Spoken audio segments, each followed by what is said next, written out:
Good morning, everyone. I'm Stacy Razdan, and I cover the U.S. semiconductor space at Bernstein. Before we start today's session, I'd like to say a word on some of the logistics of how our interactive Q&A is going to work in particular. We're using a service that's called Pigeonhole. There's a link on the left side of your screen to access it. It says Pigeonhole, and when you click on that link, it'll open up a new window in your browser. The video will continue in the prior browser. You can submit your own questions in the box at the top. You can vote on questions that have already been submitted by pressing the up triangle next to any of them. So please go ahead and click on that link now. You can submit questions for Rich and TI beginning right now and at any time during the presentation, and we will leave time for Q&A at the end if needed. Also, we're working with our partner, ProCensus, to do live polling on the presentation after the session ends to get real-time investor feedback on sentiment for TI. A link to ProCensus is also on the left of your screen, and again, this will be a live poll with immediate access to the results for those that choose to submit. So please take the 60 seconds, if you would, to fill it out afterwards. Now that all of that is out of the way, I can't express what an honor it is to have our guest here joining us today, Rich Templeton, the Chairman, President, and CEO of Texas Instruments. So the multi-year transition story that is TI has been reaping tremendous benefits over, probably the last decade, if not more. The company was one of the first to recognize the futility of competing in wireless, and those exits, while painful at the time, freed up investments to grow the much more attractive businesses that make up the bulk of the portfolio today. The company's 300 millimeter manufacturing strategy was originally looked on with astonishment, frankly, but resulted in significantly lower CapEx and substantially higher free cash flow generation, and they're doubling down on that today. Gross margins have been on an upward trajectory for years as the benefits of the strategy have rolled through. And of course, TI has, through both words and deeds, committed to return at least 100%, if not more, of that higher free cash flow, which has been an attractive story for investors. You know, in my conversations with clients, obviously, the COVID situation has come up. Beyond the COVID, though, and macro situation, many of my conversations center on the structural case for further gross margin upside and where margins could go from here, given how far they've come, the sustainability of free cash flow generation, the effects of changes to the inventory and distribution strategy, what additional impacts the current geopolitical environment could have, and frankly, what the next leg of the story could be given the current playbook has already resonated and seems to be understood so well. And so to give us some color on these and ideally many other topics, it's my great pleasure to welcome Rich with us today. Thank you so much for being with us. Stacy, it's a pleasure to be here. Thank you. Yeah. So Rich, in this format, I don't like to focus on the near term as much, though given what's going on out there, I don't think I can avoid it this time. But maybe before we dive into that more generally, you know, you've been at this a long time. You've seen many cycles in your career. At least in my experience, this is my first pandemic-driven cycle. But overall, maybe could you talk a little bit about what you think is the same versus different for what we're seeing now versus kind of a quote-unquote normal cycle? And maybe talk a bit about some of the structural changes that TI has made over the years that's going to let you weather whatever is in store for us going forward. Yeah, you know, Stacy, we talked on the earnings call back in April that in many ways the best thing is to use the financial crash in 2008 to model or to think about things as we're working through that. And that's not a statement that this is going to be the same because it's my first pandemic as it is yours and many others. But it's at least a reasonable analogy of a significant disruption. And, you know, I think we tried to be very clear, and that is, you know, the same ambitions that we've operated for years are going to drive our decisions today. We're going to act like owners that intend to own the company for the long term. We're going to make sure that we can adapt and succeed in any environment that's changing. And then, you know, finally, and just as importantly, we're going to make sure we can be a company you're proud to be part of and we'd be proud to have as a neighbor. And so I give those kind of higher level ambitions because that's exactly how, you know, we're looking at things right now. These are, you know, downturns or events that you've got to respect them. But there are also times where if you make wise investments, if you spend your money in a smart way that we described even, you know, back on the earnings call, I think great ground can be gained, and that's certainly where we're focused right now. Got it. So to be clear on the financial crisis as a model, we're using it as well. Although I guess what I'm hearing you say is you're using it because it's sort of the best that we have, but like there's no guarantee that it's the right model to use, but we're using it. That's kind of the view at this point? Yeah, I think that's accurate. I think we said even in the on the April earnings call is that we're not trying to forecast the precise shape. We're not going to participate in the letter of the week or the shape of the swoosh or whatever, people are going to try to decide. What we looked at, though, is I think you can look back in time and you can make some smart decisions, both in terms of how you operate the company from a plant loadings and an inventory perspective, but you can also make some really smart decisions for how you invest money, both for R&D or for SG&A, or just as importantly, the next leg of investment for capacity expansion on 300 millimeter. Got it. Let's talk about that a little bit. So, the current 300 millimeter strategy, from my memory, I think it was announced in September of '09. So, like, kind of on the tail end of the financial crisis, and obviously that decision that presumably was made in the middle of the financial crisis has paid enormous dividends. As you sort of think through and beyond the current pandemic, do you expect your current priorities to shift at all, especially as it relates to increasing levels or differentiation of investment, or as it relates to cutting costs? Like, how do you think about what we're seeing now might drive kind of future decisions along those lines? Yeah. So broadly, in terms of investments, and again, we mentioned this on the April call, R&D is essentially going to be unchanged because those are 5 and 10 year time horizon decisions.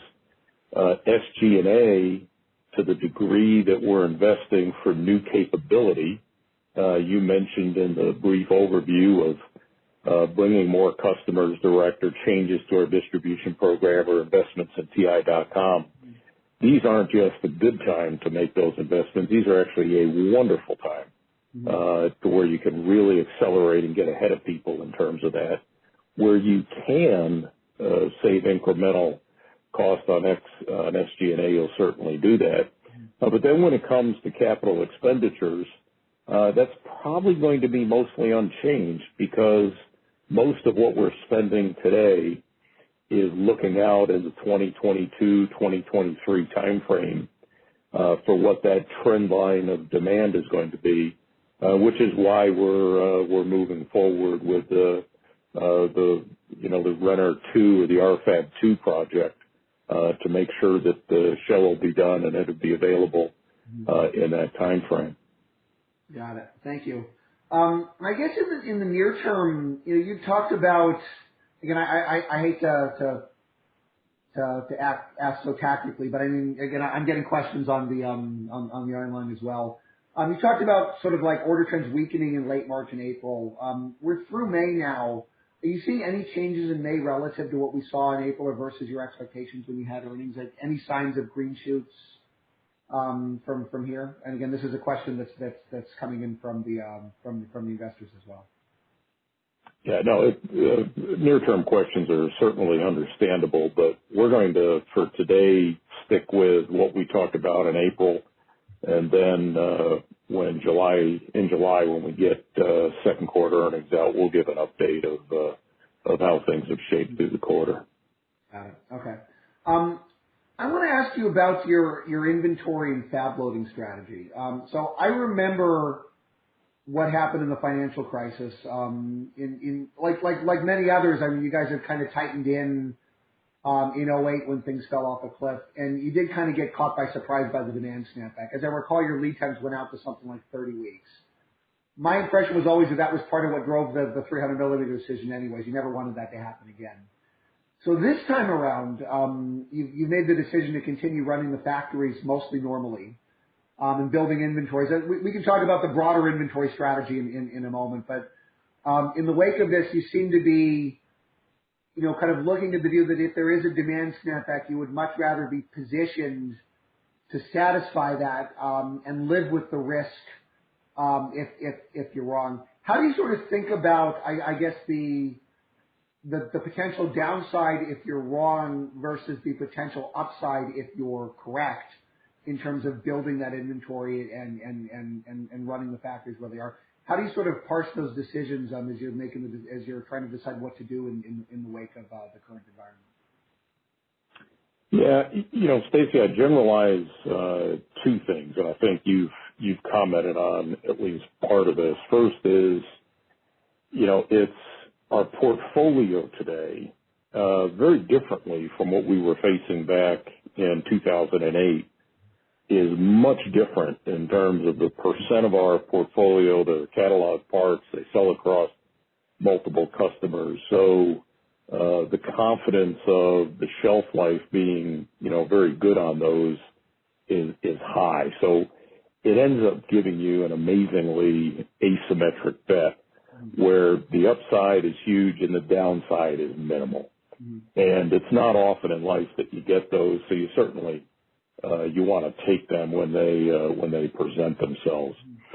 But the other thing is even listen in the short term, and you pay far closer attention to all the different semiconductor companies through the earnings calls, but we were very well served with the inventory position that we consciously had built up, in addition to a great business continuity plan and a great geographically diverse manufacturing footprint, to where we worked our way through first quarter of 2020 in a pretty seamless way compared to what I think was a pretty painful quarter for a bunch of our competitors.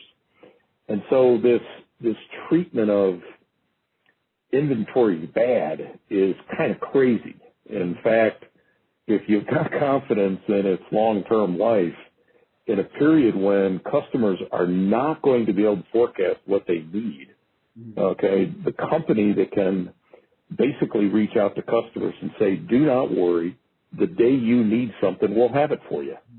Okay, we're just going to be served very well during that time frame, whatever the shape of the recovery wants to look like as we go through it. So we've put a lot of thought into that. We've got a lot of detailed efforts behind it.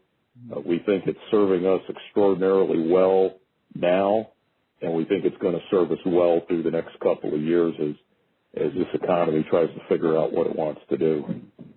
Yeah, got it. And I guess to your credit, the company's in a good place right now where you don't have to worry about obsolescence of that inventory. I wouldn't say that everybody is in that same position. So there is no doubt, and I say that, one, compared to competitors, but two, it even look at where we were back in 2008 and 2009. You couldn't take, we were 40% exposed to the baseband and handset business with essentially custom parts. That is a very different game to play than the one we're in today. Got it. Can you comment more broadly on just the overall inventory strategy? Because this is just, as I said before, this has not just been something you've done in response to COVID.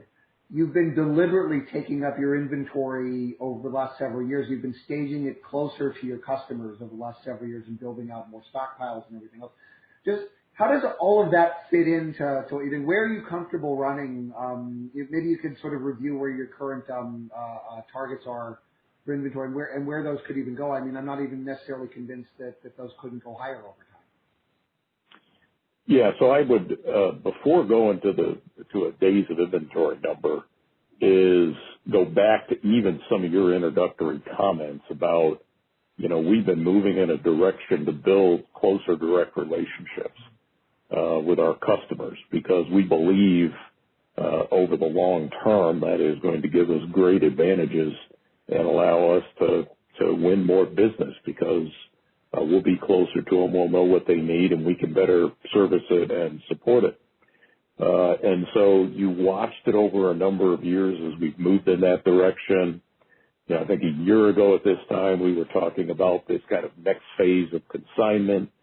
Then back in the fall of 2019, we announced that we were narrowing down significantly the distribution channel.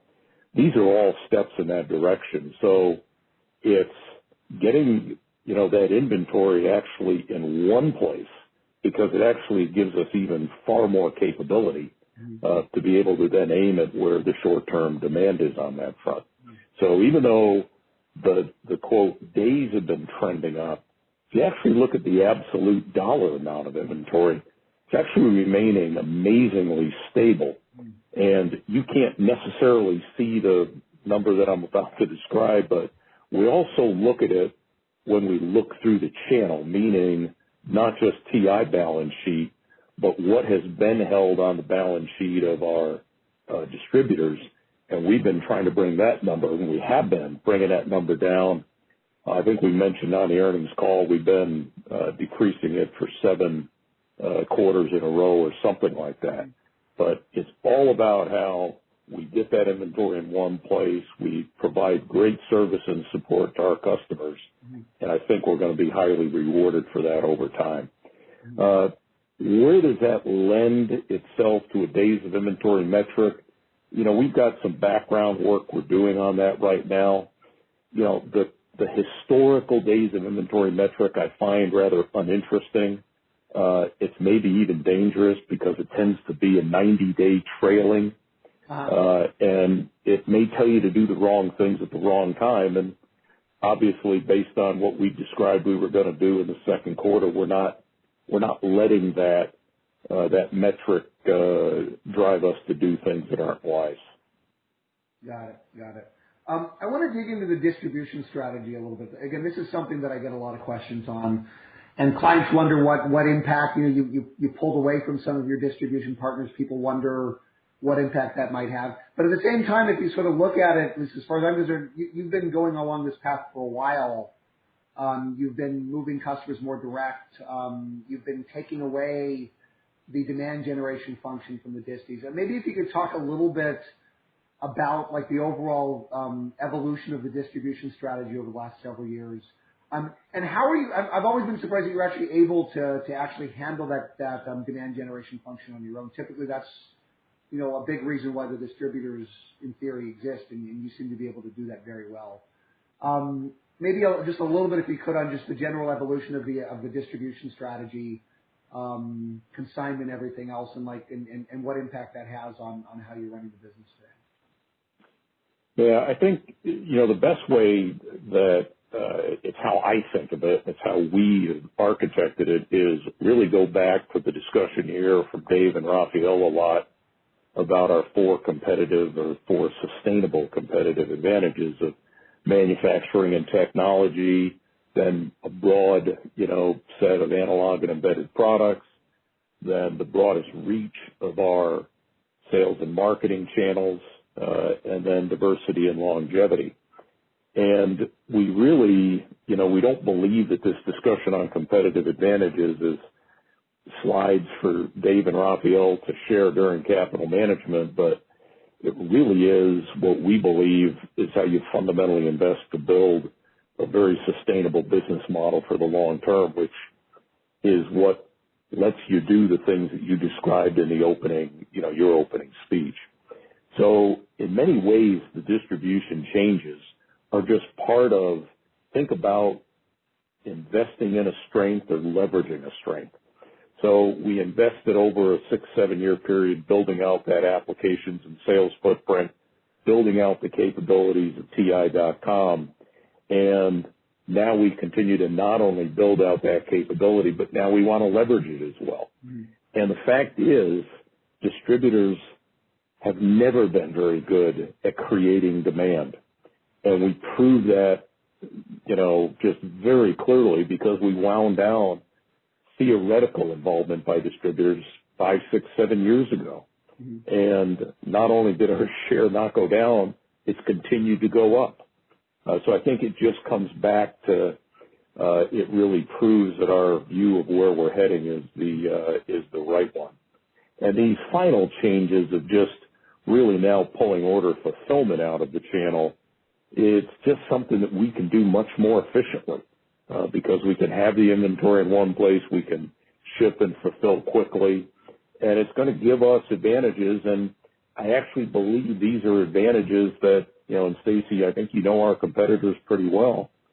These are advantages that are very difficult for our competitors to replicate because they don't have the reach of the sales channel, the breadth of the product capabilities, the ability to call on, literally, deep customer bases in the mass market. So that's what is really fascinating. It's really exciting to me, and it's going to continue to roll out quite nicely, I think. Got it. That's helpful. If I sort of think forward, like how that kind of rolls out into the model. I mean, historically, if you look at TI, especially for a long time, as you were exiting some fairly sizable non-core businesses, like probably didn't grow much. All that is done. The margins obviously went up a ton, but it feels to me, and please correct me if I'm wrong, does growth need to be more of a focus now, just given where the margin structure is today? And I can look at some of the signs that would suggest that uptick in R&D, the inventory staging that we talked about. Has TI's focus on growth changed at all? Does growth actually need to be more of an imperative maybe going forward than it was in the past, just given where the margins have come over the last several years? Yeah. So, Stacey, and I forget, I think you've done some of this math. The answer is this funny yes but no, and I'm not trying to be cute with that. What I mean is, if you actually look at the long-term growth of the analog and embedded business, you've been watching it consistently growing and, in fact, gaining share over the past, pick it, 10, 12, 15 years. And so when people say, is growth more important? Well, growth has always been important. But, back to this, top-level view of we want to act like owners that are going to own the company for decades. We've really emphasized internally that our focus is on building a company stronger, not just necessarily bigger. And if you build a company stronger and you aim it at the right markets, size is a result, not an objective unto itself. Now, the reason I gave the slightly cute answer, if you look at the math, okay, certainly over the next 10 years, you're not going to get the same, quote, free cash flow margin lift that you got over the past 10. And so to that degree, as you've now got analog embedded at, 90+% of the revenue, it's got to grow, and that certainly has got to be the prime driver of long-term free cash flow per share. Got it. Let's talk about those businesses. And, in particular, I get a lot of questions quite often on the differences between the analog and the embedded businesses, both in terms of margin structures and scale, and also some of the more recent headwinds that have impacted the embedded processing business, because the growth hasn't been there. There's some reasons for that we can talk about, but you can maybe talk a little bit about like how you view the differences or not between those two businesses in terms of margin profile and growth, and maybe touch on some of the near-term headwinds that we've seen in embedded. I think the audience would find that helpful. Yeah, so I think there's a couple of things inside of that. I think you hear from Dave and you hear from Rafael very often when they get asked, what's the difference between analog and embedded? To me, it's very different. It's very simple that they are different. And we don't sit around trying to figure out how to get the embedded business to the analog margin structure. The goal for that business is to simply grow and add value over time. And so we're not trying to push that margin structure to be identical on that front. And we think that, over the long term, just like it's been for the past 10 or 15 years, embedded will certainly be able to do that. It had great growth in I'll pick a time frame, kind of 15, 16, and 17. You started seeing slowing of growth because it had quite a bit of dependency in just a couple of areas during the end of 18 and into 19. And I think I've been, extraordinarily direct with investors, and our job is to get that thing back, on a long-term growth track, and we think we're certainly going to be able to do that. And so, that's why we've got great confidence that it's going to add a lot of value to the business, and it's a business that we want to have part of our portfolio for the long term. The analog business, I think, has been doing amazingly well and consistently well. And it's even been growing quite well compared to our competitors, even during the past couple of years. as we've been working through the consignment and now the distribution transition, where clearly that's going to have some temporary headwinds on the revenue. But the team has actually been performing at or a little better than market, which is really pretty, pretty positive for what the indicators are for the longer term. Mm-hmm. I guess to follow up on that, I mean, you've been a consistent analog share gainer, although you typically talk about it as something like half a point a year or so maybe. I guess given these changes, do you think there's any reason to expect that could potentially accelerate, or do you think that's still the right trajectory just given the product cycles that are, the length of the product cycles that are in this market? Yeah, I think it's, to me, it's one of these things that if all we do over the next 10 years is gain at that rate, we're going to be happy as owners. That doesn't imply that our objectives aren't stronger than that, but I think you got to be just very careful of overstating or having bragging contests about the future as opposed to, let history speak for itself. I think the other thing that's embedded inside of it, and to me it's a great aspect of the analog business, is as hard as it is to gain share, that says something about the structure of the market and the moats, to use that term of defensibility, which means it's difficult for competitors to take it away as well. So, to me, that's also a good statement for the robustness of the business model over the long term. Mm-hmm. Got it. And I guess, again, to build on some of that, like around the end markets, so obviously you guys have focused on industrial and auto. I think you were one of the first to clearly articulate that strategy, although, it is a widely adopted strategy at this point for many companies. Can you review for us again how you think about the attractiveness of those markets versus where you were, say, 10 years ago, whether it's content or sustainability or barriers to entry or the long life and terminal value of those portfolios? Can you just review for us the rationale to be doubling down your efforts there? Yeah, Stacy, you said it in the question, and I know you know it pretty well. And I've watched this industry, for a long enough period of time that over 10, 15-year periods, end markets or select end markets tend to become the most important ones driving the semiconductor industry. Mm-hmm. And you can go back, to mainframes giving way to mini computers, giving way to personal computers, giving way to personal electronics.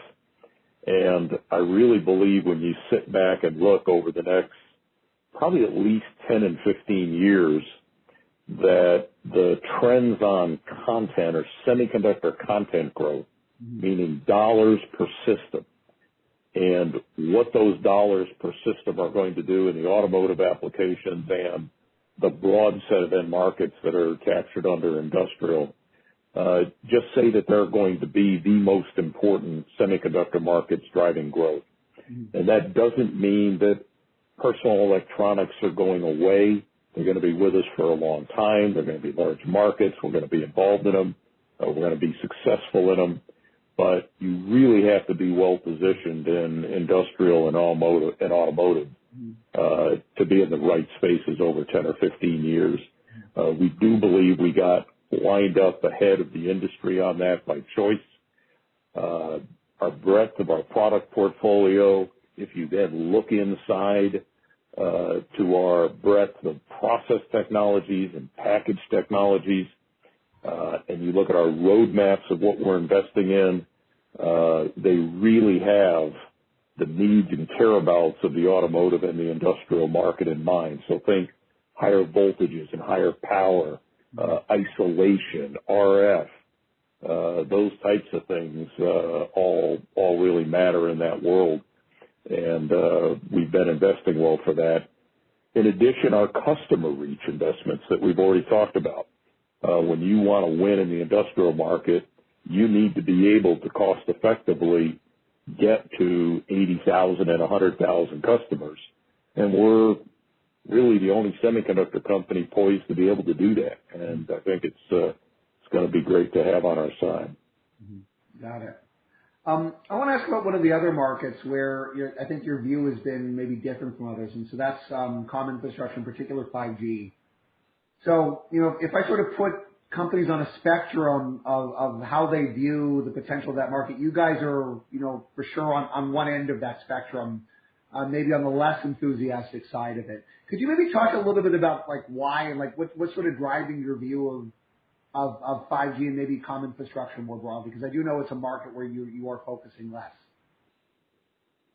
Well, I try to use careful words on this, Stacey. I think your characterization is accurate in terms of what the perception is.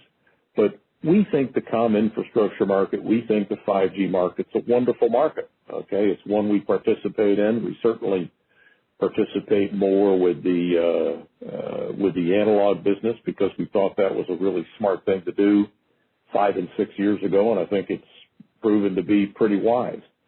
The reason I think we get described as being at the weaker, the left-hand side of the distribution is that I just don't think over 10, 15, and 20 years it's got a potential for secular growth because capital spending by, wireless operators is not going to go up. And if their capital spending is not going to go up, semiconductor content, it's not going to rise. Mm-hmm. And so to claim that, I just think is going to end up being a false promise. Mm-hmm. So, we think it's an important market, it's a great market. We've got, teams that are very good at it, passionately involved in the thing, and we like it. But, we like it as one of the things that we do, not the growth story or, the primary driver of growth over the longer term. Got it. Can you talk a little bit about your R&D strategy? I mean, this is another sort of interesting controversy. Sometimes people complain to me that they don't think you're spending enough, which is not something that I typically hear from people. Usually don't want to see companies spending more money. In your case, that comes up sometimes. How do you make the decision on how much to spend and where to invest and what the criteria? I mean, you tend to run the company overall for free cash flow, growth of free cash flow per share. Is that the primary metric that's going into like when you're making decisions on where and how much to invest? It's certainly an end outcome for the long term, but the biggest thing that we try to look at, you and I have talked about this for years, is there are, other analog companies that spend more money as a percentage of revenue. They don't spend more than us on an absolute. Okay, and certainly we could go use some competitive filter and defend spending more. But I think the most important thing when you're, quote, allocating capital is to have a team of people that are really good at getting those investments to the best opportunities. And so I think one of the great disciplines that we have inside of our product line and business unit and SBE, our strategic business entity structure, is that we've got leaders that are really good at, knowing what the 10 projects are that, people have thought about, and then having the discipline to put the investment on the 6 best ones, mm-hmm. as opposed to investing in everything.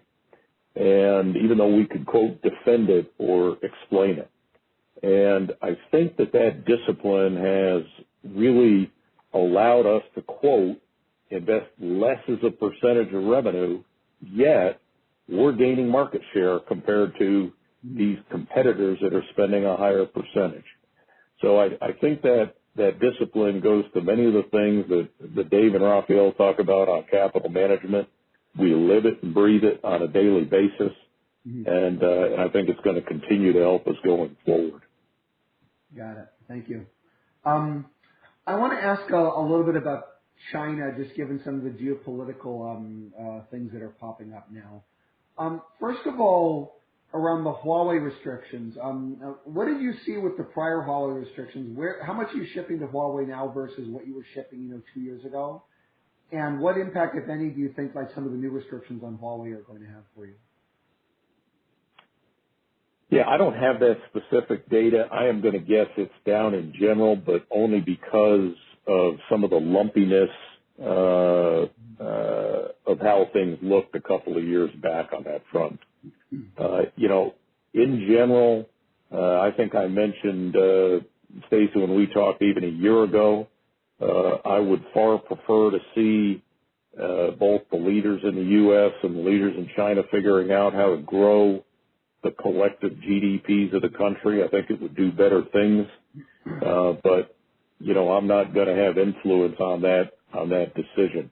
The approach we take internally is very simple, and that is the environment is the same for us as it is for all our competitors, and now go do a better job taking care of the customers and meeting their needs. And we really, try to keep things that simple.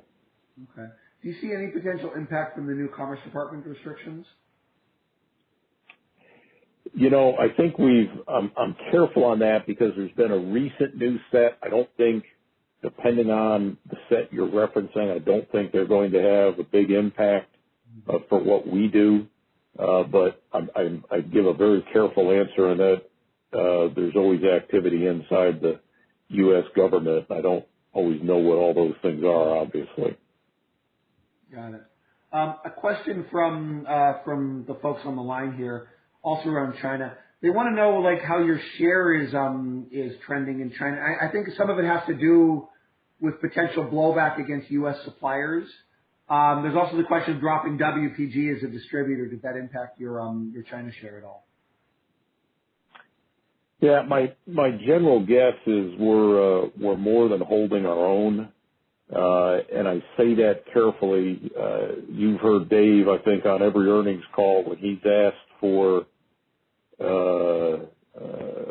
the geographical breakdown of revenue, he gives the cautionary statement that that's where revenue ships to as opposed to where it's designed or necessarily consumed on that front. But no, I think, even with the trade tensions we're holding up really quite well. And relative to the distribution comment, in general, we've been working through, as I mentioned before, the design win change and the order fulfillment change. And these distribution changes are going to have zero impact in terms of what our customer positions look like in the long term. And the fact is we're in a really good place right now as our strategies in terms of higher availability of product, keeping our lead times short, making the investments in inventory, continuity plans, BCP plans, geographically diverse manufacturing have let us really function pretty well through the current environment, which I think is going to continue to help us independent of the distribution channel. Got it. Thank you. I want to ask about the new 300 millimeter strategy. So I know you were building a new factory. I think I don't know if you've maybe completed it, but you're working on the parking structure first. What is the current timeline for when you might expect production out of that fab? But admittedly, I know with COVID throwing a little bit of a monkey wrench into things in the near term. Once it's here, though, do you expect that the cost savings potential of that to be similar to the prior 300 millimeter, even though this one's going to have a higher percentage of new tools rather than used tools? How do we think about the margin evolution potential of this as this starts to ramp in over time? Yeah. So we've got the parking garage is done now, and what's important on that is where the new fab is going to go with the old parking lot. Right. So one had to get done before the other. So that is done. They'll be moving. They'll be breaking ground literally any week now in terms of things getting that new shell in place. And then the intention is to have that thing done and ready to be occupied by the end of 21. Okay. And Stacy, with your background, I think you can appreciate this probably as well or better than any analyst. The real beauty of having that thing literally connected to our Fab 1 is that it allows us to expand with a very fine grain or small granularity, meaning if you start up a clean field site, as you know, you might have to go tool a third of that facility from a capital point of view and get a team of pick a number, 300 or 400 people in place to be able to even operate anything. Yeah. Well, the beauty about being next door to Renner is you can actually make very small incremental decisions on capacity expansion and just literally be layering equipment in and adding people as you need it with that new facility. So it's really going to serve us quite well in a world where who knows what the ramp up will look like. Mm-hmm. And then lastly, on the question of fall through, even though we're assuming a higher percentage of the equipment is new, the real beauty about 300 millimeter is the wafer diameter, not do you get it at 10 cents on the dollar or you're paying, $1 for a dollar. And just go do the math. And, these wafer fabs are going to operate, 30, 40 plus years. And it just makes is it nicer to be able to buy the stuff at 10 cents on the dollar? Sure. But, it's, the cost benefits are all about the wafer diameter. Mm-hmm. So we're going to be very happy with that. I guess that makes sense. If you're using it for 40 years and you're depreciating it in 5, for the bulk of its lifetime, it's going to be depreciated anyways, whether it's new or whether it's used.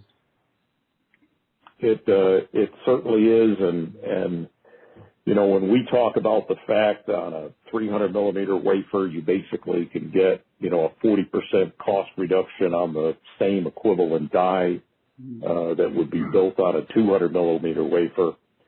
And we've also made this, subtle comment, but it's not a small one. That puts aside the advantage you get on any chip scale packaging, which is a growing percentage of the business. And certainly we get the benefits of that. I see. Well, that makes sense. I want to ask a question. This is a topic that's coming up a lot broadly with my clients is on ESG. Can you talk a little about your corporate responsibility strategy and what are the material ESG issues, whether risks or opportunities that you've identified in your business? How do you think about ESG investing as it relates to TI? Yeah, I think I don't know if we're different with this, but it really is the heart of how I think about it. We as a company, the board, is it really goes to the heart of, some of my opening comments. And that is we have a set of ambitions that, is how we've run this company literally for decades now. I mentioned them earlier. Act like an owner that's going to own the place for decades, be able to adapt and succeed in a world that's always changing, and be a company you can be proud to be part of and proud to, have as a neighbor. And we really have that set of ambitions and a set of values that go along with that. And it's how we run the company. And it's not separate from how do we talk to the ESG people. It's how we run the company. And I think that is really the real intent, behind the ESG activities, on a broader basis is, making sure that you're doing good things that when you execute well, not only do your employees win, not only do your communities win, not only do your customers and suppliers win, but your investors win as well. Mm-hmm. And I think if you look at us over the long term, you've seen great consistency in that.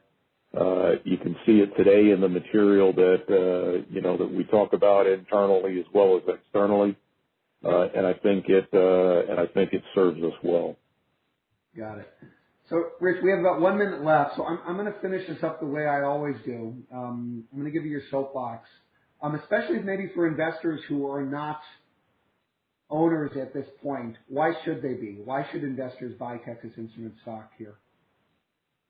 Well, I'll give you the same answer I give you any other time you give me the soapbox, and that is because we're going to act like owners and we're going to operate the place like we're going to be owners for decades to come. And if we do that well, I think potential investors will find participating with us beneficial. Got it. That's wonderful. For everybody on the line, I want to remind you again, we are doing live polling with our partner, Procensus. If you could please click on the link on the left side, the Procensus link. You'll see a new window open up with a very short poll. It will take you about 60 seconds, and you'll benefit from real-time tracking of investor sentiment on TI. With that, I think we're going to close today's session. Rich, oops, sorry about that. Rich, thank you so much for being with us today. Really appreciate it. Stacy, thank you and your insight. Appreciate everybody participating today, and everybody stay safe. You too. You too. Take care.